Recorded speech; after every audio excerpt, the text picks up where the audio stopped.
Okay, start करता हूँ। नमस्कार दोस्तों, मैं सुनील चौरसिया। तो आज जुड़ते हैं एक नए चैप्टर के साथ। आज दोस्तों इस वीडियो में हम बहुत ही सरल चीज़ को पढ़ेंगे और जो कि हमें जटिल लगा करती है, एग्जाम में अधिकतर आती है, यूपीएसआई हो, एमपीएसआई हो, जितने भी एग्जाम हैं, तो हम देखते हैं कि उसमें जब भी केमिस्ट्री से रिलेटेड कोई चैप्टर आता है तो केमिस्ट्री की ये न्यू है और इसमें हम बहुत ही पहले से पढ़ चुके हैं। 6वीं कक्षा से हम पढ़ते आए हैं तत्व के बारे में, यौगिक के बारे में और मिश्रण के बारे में, है ना। एलिमेंट की बात करें, कंपाउंड की बात करें और मिक्सचर की बात। तो यहाँ पे हम देखते हैं कि हमेशा हम गलती करते हैं, जब भी आपके क्वेश्चन पूछे जाते हैं, किसी भी एग्जाम में हम बैठ रहे हैं, तो हम इसका बारीकी से अध्ययन करेंगे कि एलिमेंट क्या है, कंपाउंड क्या है, मिक्सचर क्या है और किस प्रकार से हम अभी तक रटते आए हैं, किस प्रकार से हमें समझना है। क्योंकि जब भी आपके एग्जाम में क्वेश्चन पूछा जाएगा तो कभी भी इसकी कम्पिटिटिव एग्जाम में डेफिनेशन नहीं पूछते हैं कि एलिमेंट क्या है, कंपाउंड क्या है, मिक्सचर क्या है, तत्व, यौगिक, मिश्रण की बात करें। जब भी कम्पिटिटिव एग्जाम की बात करते हैं तो यहाँ एग्जाम्पल दे देते हैं और पूछ लेते हैं कि निम्नलिखित में से कौन सा तत्व है, कौन सा यौगिक है, कौन सा मिश्रण है, पहचानिए। तो दोस्तों इस चैप्टर को हम बहुत ही अच्छी तरह से और बहुत ही मतलब सरल तरीके से पढ़ेंगे कि कभी हमें को रटना नहीं पड़ेगा, कोशिश रहेगी इस वीडियो के माध्यम से। तो सबसे पहले देखते हैं हम तत्व। देखिए एक शब्द आया दोस्तों, तत्व, एलिमेंट की बात कर रहे हैं, तो अब आपके मन में तुरंत डेफिनेशन इसकी चलनी चाहिए कि तत्व क्या है ना। तो तत्व की बात करते हैं तो वह शुद्ध पदार्थ जो एक ही प्रकार के परमाणुओं से मिलकर बना होता है। तत्व वह शुद्ध पदार्थ जो एक ही प्रकार के परमाणुओं से मिलकर बना होता है। ये डेफिनेशन हो गई। अब एक शब्द आया इसके अंतर्गत, हम पढ़ रहे हैं, एक शब्द आया इसमें परमाणु, ठीक है, इसके बारे में भी हम पढ़ लें। एक शब्द आया परमाणु, ये जिसे कहें एटम, ठीक है। अभी एक शब्द आएगा आपका अणु,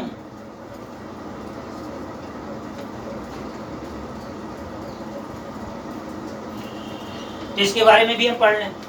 अब परमाणु की बात करें, एटम की बात करें, मॉलिक्यूल की बात करें, तो परमाणु, अणु, इनको भी स्पष्ट कर लें इस वीडियो के माध्यम से। तो देखिए कई बार तो हम ये भूल जाते हैं कि परमाणु क्या है, अणु क्या है। अणु बड़ा होता है, परमाणु बड़ा होता है। तो परमाणु की बात करें तो परमाणु क्या है, परमाणु पदार्थ का वह मूलभूत कण जो, या वह सूक्ष्मतम कण, किसी पदार्थ का वह सूक्ष्मतम कण या मूलभूत कण जो हम देखते हैं जो अविभाज्य होता है, जिसको विभाजित नहीं किया जा सकता है। और हम देखते हैं ये रासायनिक क्रिया में तो भाग ले सकता है, लेकिन इनको हम देखते हैं विभाजित नहीं किया जा सकता है। किससे मिलकर बना होता है, इलेक्ट्रॉन, प्रोटॉन और न्यूट्रॉन से। तो परमाणु की बात करें तो परमाणु क्या है, किसी पदार्थ का वह सूक्ष्मतम कण या अविभाज्य कण जो रासायनिक अपक्रिया में भाग ले सकता है, परमाणु कहलाता है, एटम कहलाता है। और इसकी बात करते हैं किससे मिलकर बना होता है, तो इलेक्ट्रॉन, प्रोटॉन और न्यूट्रॉन। इस पर बाद में चर्चा होगी। अब अणु की बात करें, मॉलिक्यूल की बात करें, तो अणु किससे मिलकर बना होता है, परमाणु से। यानी पदार्थ का वह सूक्ष्मतम कण जो परमाणुओं से मिलकर बना होता है। और हम देखते हैं इसकी बात करते हैं तो रासायनिक अपक्रिया में भाग ले सकता है, और इसकी बात करते हैं तो रासायनिक अपक्रिया में भाग नहीं ले सकता है। तो हम देखते हैं अब जब भी अणु की बात करेंगे तो अणु क्या है, अणु किससे मिलकर बना है, परमाणु से। यानी बड़ा रूप क्या कहला जाएगा, अणु, और छोटा रूप क्या हो जाएगा, परमाणु। और एग्जाम्पल के माध्यम से जैसे मान लो बात करें, है ना, इसकी बात करें, इसकी बात करें, ये सब क्या है, परमाणु हैं। अब अणु की बात कर दें तो हम देखते हैं, जैसे हम बात करें अणु की बात करें तो हम यहाँ बात करते हैं, है ना, यहाँ बात करते हैं, ये सब क्या है, अणु।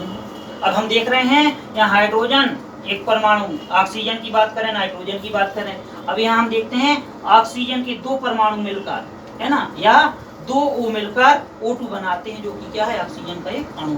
H2O की बात करते हैं तो इसमें हाइड्रोजन के भी परमाणु हैं और ऑक्सीजन के भी परमाणु हैं। तो हम देख सकते हैं ये क्या हो जाएंगे, अणु, और ये क्या हो जाएंगे, आपके परमाणु। अब यहाँ और देखें, इससे आगे चलें, समझ में आ रहा होगा आपको, परमाणु के बारे में आपको क्लियर जानकारी लग गई होगी, अणु के बारे में। अब यहाँ बात करते हैं, जो टॉपिक है आपका तत्व, यौगिक, मिश्रण।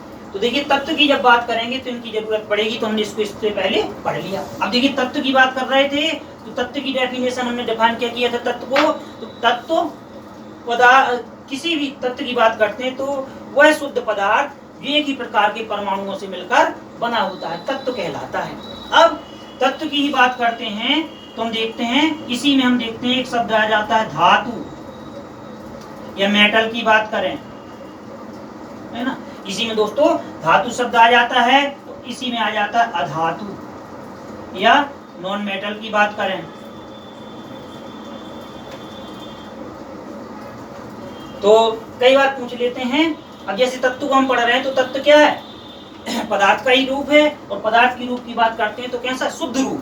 तो कभी कभी ये दे देते हैं क्वेश्चन की तत्व की बात करें तो धातु हैं, पदार्थ का शुद्ध रूप, अशुद्ध रूप, या अशुद्ध पदार्थ, शुद्ध पदार्थ। तो चाहे धातु की बात करें चाहे अधातु की बात करें, ये दोनों क्या होते हैं, शुद्ध पदार्थ। क्यों? क्योंकि दोनों को किसके अंतर्गत पढ़ते हैं, तत्व के अंतर्गत।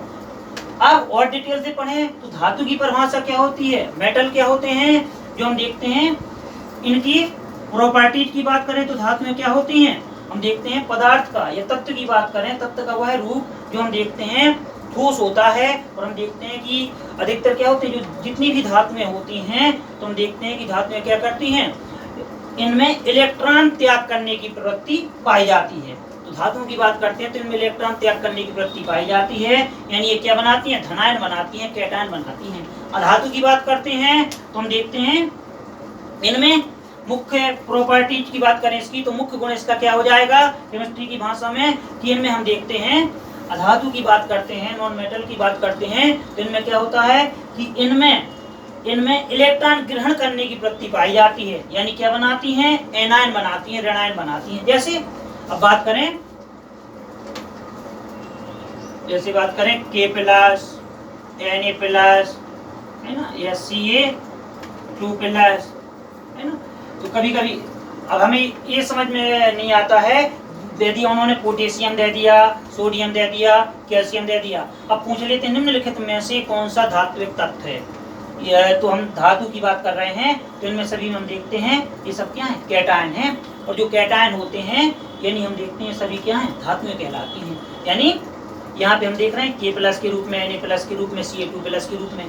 तो हमने अभी परिभाषा के रूप में पढ़ा हुआ था कि वे धात्विक तत्व या वे तत्व जो अपने में से इलेक्ट्रॉन देने की वृत्ति रखते हैं वो सब क्या कहलाते हैं, धातुएं, अर्थात इनमें इलेक्ट्रॉन त्याग करने की वृत्ति पाई जाती है, अर्थात क्या बनाती हैं, तो कैटायन बनाती हैं, ये कैटायन कहलाते हैं। अब K+ की बात कर रहे हैं, इसकी बात कर रहे हैं, इसकी बात कर रहे हैं, तो जब यहाँ पॉजिटिव जब चार्ज लगा हुआ है यानी कि क्या है, अपने में से एक इलेक्ट्रॉन को त्याग कर रहा है जब ये अवस्था, जैसे मान लो बात करें K, तो इसमें हम देखते हैं इसने एक इलेक्ट्रॉन का त्याग किया जिससे हम देखते हैं क्या बन गया, K+। Na की बात करें तो Na ने एक इलेक्ट्रॉन का त्याग किया जिससे क्या बन गया, Na+ बन गया।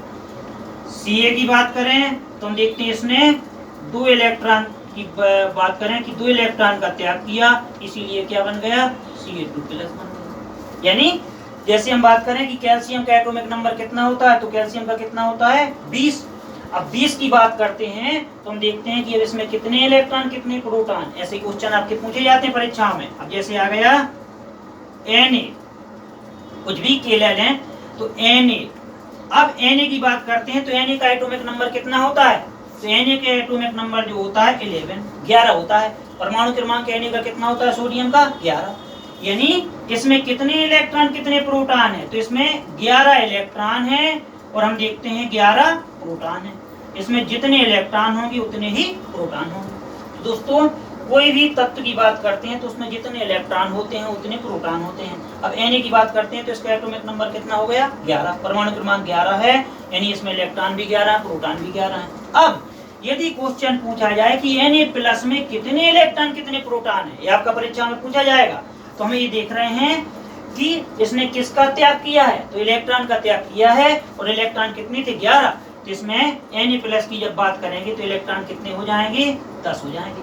यानी Na+ में कितने इलेक्ट्रॉन कितने प्रोटॉन है, तो 10 इलेक्ट्रॉन हो जाएंगे और 11 प्रोटॉन, यानी इलेक्ट्रॉन इसमें क्या हो जाएगा, इसने Na+ को प्राप्त करने के लिए इसने एक इलेक्ट्रॉन को खो दिया। ठीक है, तो इस प्रकार से, इसी प्रकार से अधातुएं क्या कहलाती हैं, तो हमने डेफिनेशन के माध्यम से पढ़ा ये ऋण विद्युतीय तत्व होते हैं, यानी क्या बनाती है, एनायन बनाती हैं। अपने में से इलेक्ट्रॉन को क्या करती है, इलेक्ट्रॉन को ग्रहण करती हैं, ग्रहण करने की क्षमता पाई जाती है। और इलेक्ट्रॉन को ग्रहण करना क्या कहलाता है, यानी एनायन बनाती हैं, ऋणायन बनाती हैं। जैसी बात करें ऋणायन की बात करें, जैसे Cl माइनस है ना, इसकी बात करें, या Br माइनस ब्रोमीन की बात करें, ये सब क्या है, ऋणायन जो होती हैं। ये सब ऋणायन की बात करें, एनायन की बात करें, ये सब क्या कहलाती हैं, अधातुएं कहलाती हैं। अब इसका मतलब क्या है, इसने एक इलेक्ट्रॉन को ग्रहण कर लिया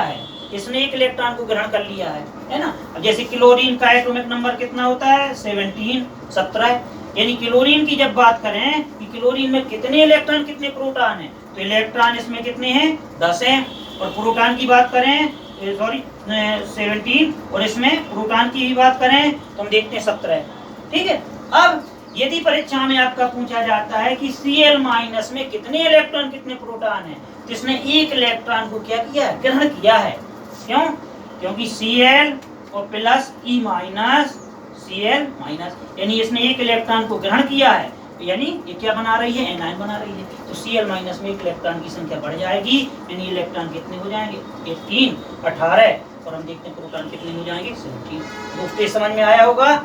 अब यानी तत्व हमें स्पष्ट हो गया, तो तत्व की डिफाइन क्या कर सकते हैं, डेफिनेशन क्या हो जाएगी तत्व की, एक ही प्रकार के परमाणुओं से मिलकर बना होता है। और तत्व क्या होते हैं, शुद्ध पदार्थ होते हैं, तत्व की बात करते हैं। अब इसलिए हमने धातु और अधातु के स्पष्ट कर दिया, क्योंकि हम देखते हैं कभी कभी कंफ्यूज हो जाते हैं कि निम्नलिखित कथनों पर विचार कीजिए, धातु है शुद्ध पदार्थ है, अशुद्ध पदार्थ है, धातु है, तो आपके स्पष्ट हो जाएगा। ठीक है।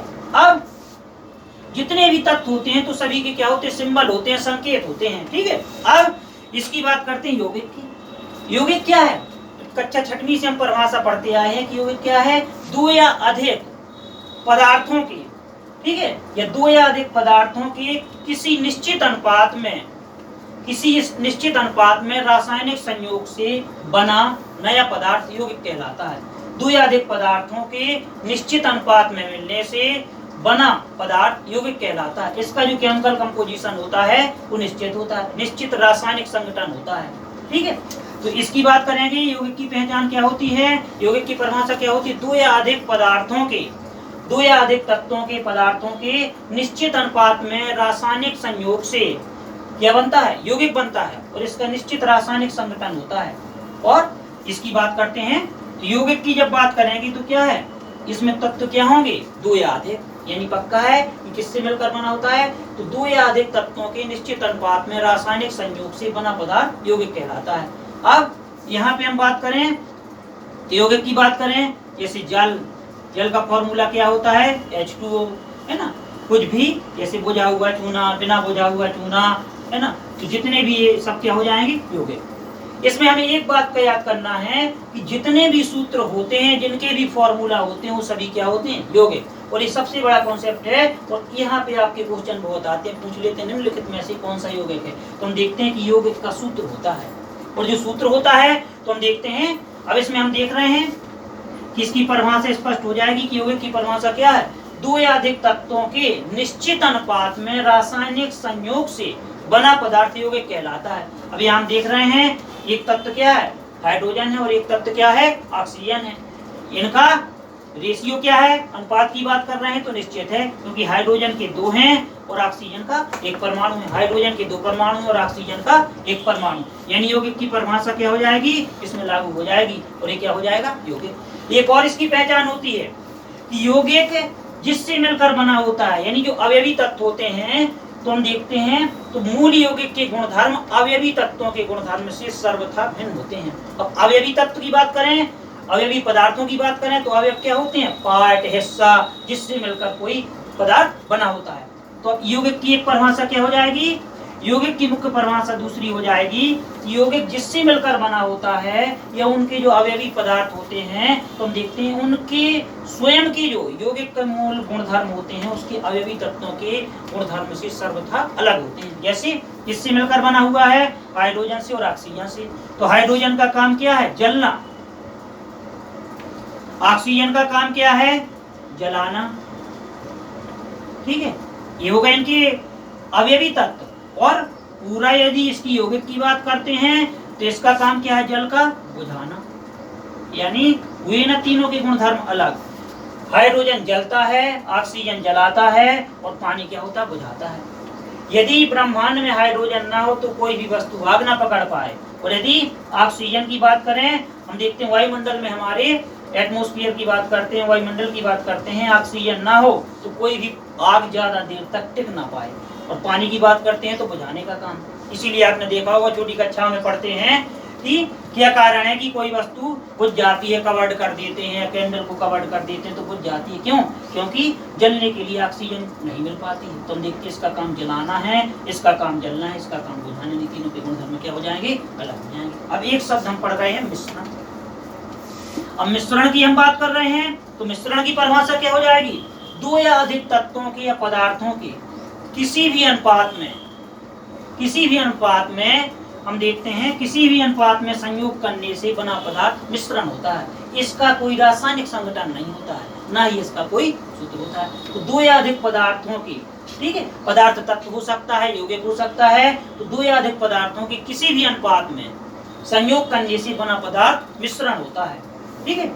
अब यहाँ हमने तत्व को भी पढ़ लिया, यौगिक को भी पढ़ लिया, मिश्रण को भी पढ़ लिया। अब देखते हैं कुछ क्वेश्चन के तौर पे जो आपकी परीक्षा में पूछे गए हैं। जैसे ऑप्शन दे रहे हैं हम, जैसे दिया गया है बालू, ठीक है, दिया गया है पानी, दिया गया है वायु, दिया गया है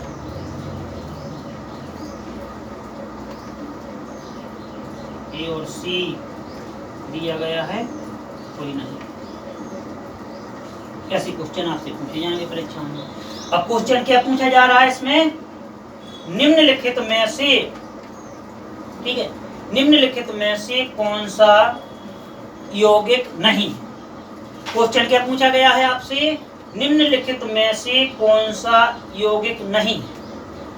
अब हमें तुरंत स्पष्ट हो जाना चाहिए। अब जो हमने परिभाषा याद की थी, तो परिभाषा क्या, दो या अधिक तत्वों के निश्चित अनुपात में रासायनिक संयोग से बना पदार्थ यौगिक कहलाता है। यहाँ से स्पष्ट नहीं होगा, यानी यौगिक जितने भी सूत्र होते हैं सभी क्या होते हैं, जितने भी फॉर्मूला होते हैं सभी क्या होते हैं, यौगिक। अब क्वेश्चन दिया गया निम्नलिखित में से कौन सा यौगिक नहीं है, ये पूछा गया है।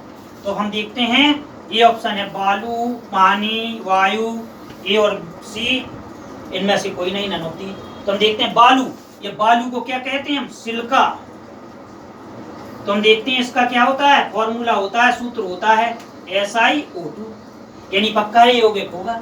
पानी, पानी से सभी परिचित हैं, H2O, ठीक है। वायु, वायु का कोई सूत्र नहीं होता है, तो इसका आंसर क्या होगा, केवल और केवल सी। निम्नलिखित में से कौन सा यौगिक नहीं है, तो केवल और केवल सी। अब दोस्तों यदि हम रट के जाए इसी क्वेश्चन को, और क्वेश्चन आपके ऑप्शन यही है, और क्वेश्चन को पूछ दिया जाए निम्नलिखित में से कौन सा, निम्नलिखित में से कौन सा मिश्रण है, या निम्नलिखित में से कौन सा उदाहरण मिश्रण का है, तो कौन आएगा आंसर दोस्तों। यदि थोड़ा भी आपने दिमाग लगाया होगा तो तुरंत आप बता दोगे आंसर। निम्नलिखित में से कौन सा मिश्रण है, तो केवल और केवल वायु। और कोई सी भी आप एग्जाम में बैठ रहे हो, कई बार आपका परीक्षाओं में पूछा गया है वायु है, तत्व है, यौगिक है, मिश्रण है, ऐसा लिख देते हैं। वायु है, ठीक है, तत्व है, ठीक है, यौगिक है, सी है, मिश्रण है, या डी कोई सा भी लिख सकते हैं सभी। वायु है, तत्व है, यौगिक है, मिश्रण है। अब हमें ये देखना है, तत्व होते हैं तो उनका कोई ना कोई संकेत होता है, सिंबल होता है। यौगिक होता है, कंपाउंड की बात करते हैं तो सूत्र होता है। मिश्रणों का कोई सूत्र नहीं होता है। तो दोस्तों आपने कभी सुना है कि वायु का कोई सूत्र होता है, वायु का कोई संकेत होता है, तो संकेत नहीं होता है तो तत्व नहीं है, सूत्र नहीं होता है तो यौगिक नहीं है। अब वायु क्या है, मिश्रण है। और वायु क्या है, विभिन्न गैसों का मिश्रण है। कंपोजिशन ऑफ एयर में आपने पढ़ा भी है कि वायुमंडल में ऑक्सीजन का परसेंटेज कितना होता है, नाइट्रोजन का कितना होता है, इस प्रकार से। अब और थोड़ा क्वेश्चनों को देखें, जैसे मान लो दे दिया इन्होंने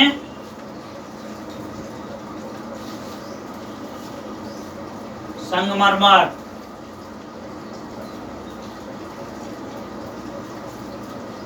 यूरिया,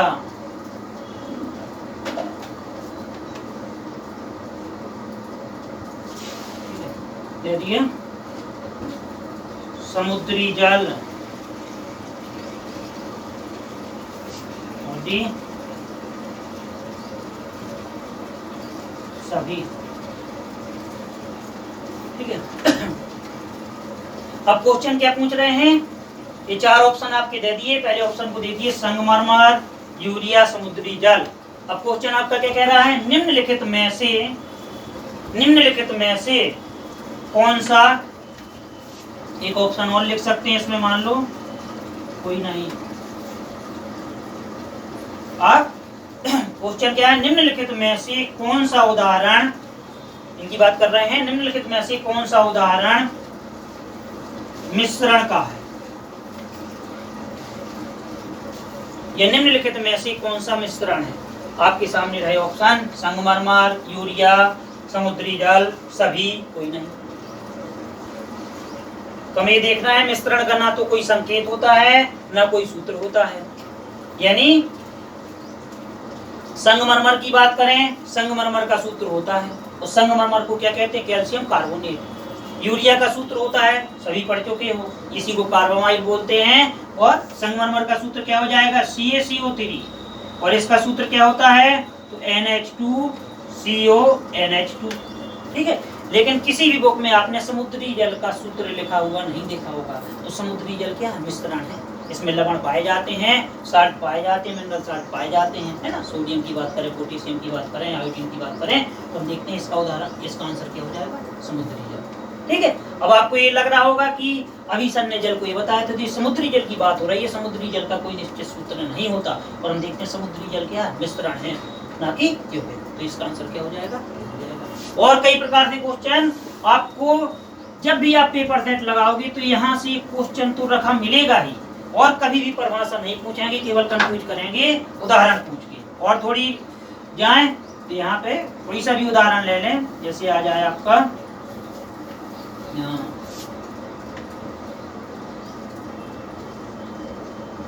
शक्कर का विलयन,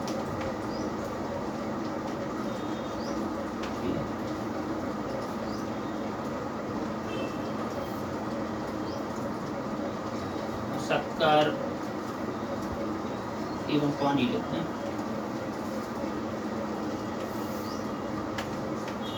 पानी का विलयन, ये मिश्रण,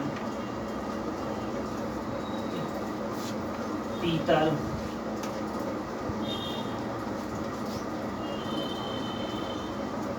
लार,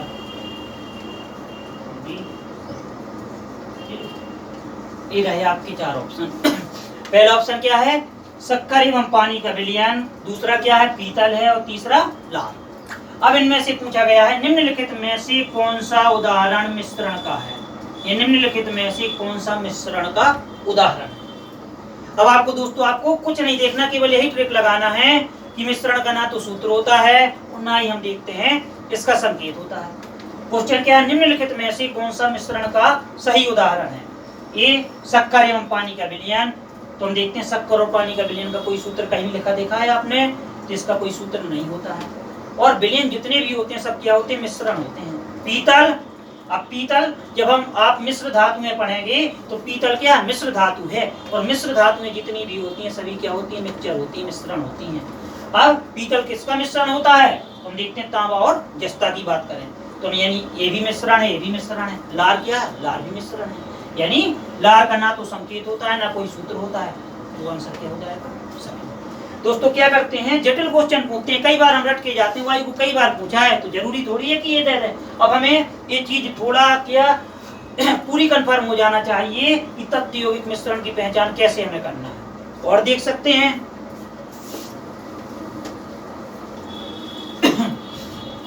जैसे बात करें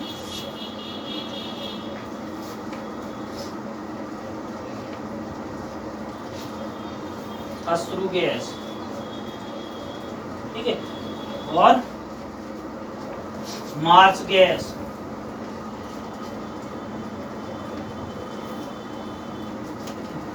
और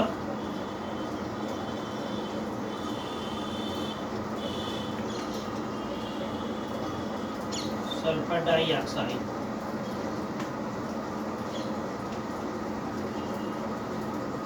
सल्फर डाइऑक्साइड और डी। क्वेश्चन है निम्नलिखित में से कौन सा यौगिक है, कंपाउंड की बात हो रही है, निम्नलिखित में से कौन सा यौगिक है। अश्रु गैस, तुरंत हमें देखना है। टीयर्स गैस की बात करें तो इसका सूत्र होता है अश्रु गैस का, है ना, तो होता है, बिल्कुल होता है। इसको क्या कहते हैं, अल्फा क्लोरोएसीटोफिनोन या बेंजोफिनोन, जो भी लिख सकते हैं, तो इसका यानी सूत्र होता है ना। इसकी बात करें, हास्य गैस की बात करें, या हम देखते हैं हंसाने वाली गैस की बात करें तो उसका भी सूत्र होता है नाइट्रस ऑक्साइड बोलते हैं, इसको अल्फा क्लोरोएसीटोन बोलते हैं, यानी इसका सूत्र होता है। मार्स गैस, इसी को मीथेन बोलते हैं, और मीथेन का सूत्र सभी लोग पढ़ते हैं, इसके होता है। सल्फर डाइऑक्साइड, इसका भी सूत्र होता है, यानी सभी क्या हो जाएंगे, यौगिक हो जाएंगे, वो है ना। तो जिनके भी सूत्र होते हैं सभी क्या होते हैं, यौगिक होते हैं। अभी इसी चैप्टर में हमने थोड़ा पढ़ा था अणु परमाणु के बारे में, है ना, उससे रिलेटेड क्वेश्चन करके देख सकते हैं। जैसे आपका आ गया O2 O3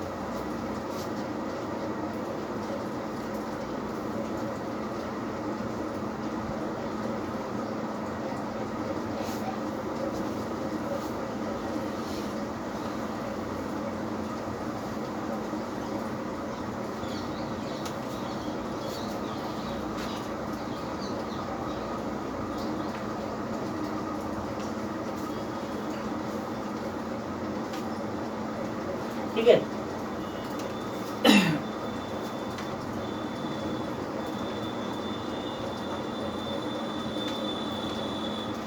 आ जाए और थोड़ी इसको कर दें। क्वेश्चन क्या पूछा जा रहा है, निम्नलिखित में से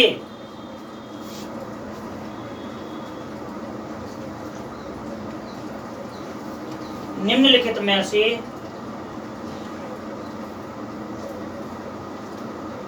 निम्नलिखित में से कौन सा यौगिक नहीं है। हमें क्वेश्चन दूसरा पूछना था लेकिन ये पूछ लिया जाए पहले। निम्नलिखित में से, ठीक है, ऑप्शन है आपके सामने ये, और क्वेश्चन क्या पूछा गया है, निम्नलिखित में से कौन सा यौगिक है। ठीक है, क्वेश्चन क्या है, निम्नलिखित में से कौन सा यौगिक का उदाहरण है या यौगिक है। क्वेश्चन एक बार सुन लीजिए, फिर से रिपीट कर रहा हूं, निम्नलिखित में से कौन सा यौगिक का उदाहरण है।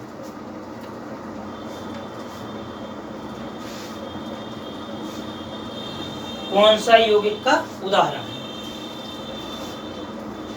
एक क्वेश्चन यदि बता दोगे तो तैयारी है। निम्नलिखित में से कौन सा यौगिक का उदाहरण है, ए बी सी या बी और सी, कोई नहीं, तो इसका आंसर आएगा केवल और केवल ए। क्यों, अब कभी कभी हमें लगने लगता है O3 ओजोन का सूत्र है, लेकिन यहाँ सूत्र जरूर बोल देते हैं, लेकिन तत्व की परिभाषा क्या होती है, एक ही प्रकार के परमाणुओं से मिलकर बना होता है, यानी O3 क्या है, तत्व है, O2 क्या है, तत्व है। लेकिन यहाँ हम देखते हैं दो या अधिक पदार्थों की, तो ये दो पदार्थ हो गए, तो हम देखते हैं इस प्रकार से। ठीक है, तो दोस्तों आशा है कि ये वीडियो आपको समझ में आया होगा, और कोशिश की है मैंने इस वीडियो के थ्रू आपके जो डाउट होते हैं छोटे छोटे, जब हम पढ़ते हैं और कंपटीशन की तैयारी करते हैं तो रट कर जाते हैं तत्व यौगिक मिश्रण से, और यहाँ से आपके कई क्वेश्चन आते हैं विभिन्न प्रतियोगी परीक्षाओं में, चाहे कोई सी भी तैयारी कर रहे हो। तो कोशिश है कि जब इस वीडियो को देखोगे तो आपको विश्वास होगा, कॉन्फिडेंस बढ़ेगा, और ये लगेगा कि कहीं से भी क्वेश्चन आ जाए हम सोल्व कर सकते हैं। तो बने रहिए साथ में यूट्यूब चैनल के साथ में, और यदि वीडियो अच्छा लगे तो सब्सक्राइब जरूर करिए और वीडियो को ज़्यादा से ज़्यादा शेयर करिए। धन्यवाद।